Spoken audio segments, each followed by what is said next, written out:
గిరిగీసి బరిలో దిగి చెప్తున్నా, మూతి మీద మీస ఉన్నాడు, నడుం మీద మొలతాడున్నాడు ఎవడైనా గీత దాటి అమ్మాయిని తీసుకెళ్ళండి. తీసుకెళ్ళండి. గుర్తించండి రావండి.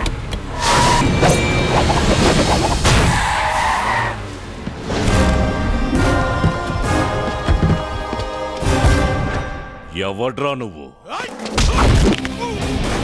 అమ్ములు కాబోయే మొగుణ్ణి, తన్నిక్కడి నుంచి తీసుకెళ్ళడానికి వచ్చిన మగాణ్ణి.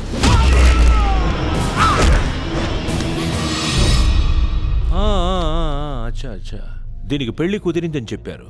నీతోనేనా? మీ అత్తామావకి మంచి ఆఫర్ ఇచ్చాను, చేదస్సంతో వద్దన్నారు. ఇప్పుడు నీకు అదే ఆఫర్, అదే అమౌంట్, ₹1 కోటి. పెళ్లి నువ్వే చేసుకో, శోభనం నేను చేసుకుంటా. నువ్వు చెప్పిన దానికి 10 రెట్లు పెంచి 10 కోట్లు ఇస్తా. ఆదిత్యపురం వెళ్ళొచ్చాక మగతనం చచ్చిపోయిందని ప్రెస్ మీట్ పెట్టి మరీ చెప్పు. ఊళ్ళో ఉన్న ఆడాళ్ళకి నీ మీద క్లారిటీ వస్తుంది. నువ్వు 10 కోట్లు ఇస్తావా? ఎవడా నువ్వు? అన్నపూర్ణమ్మ గారి ఆఖరి కొడుకుని, రాజా రామచంద్రనాయుడు గారి మనవణ్ణి, ఆదిత్యపురం ఆస్తులకు అసలు సెసలు వారసుని. వీణేసేస్తే పాప నీది, పొలం నాది.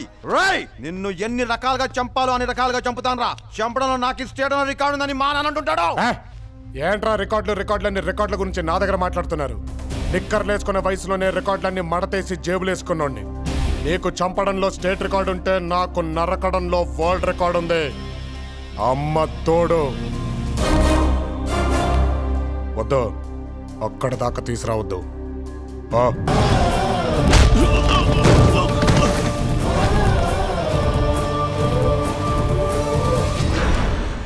నీ చెప్పుతీ అమ్ములు, చెప్పుతీ.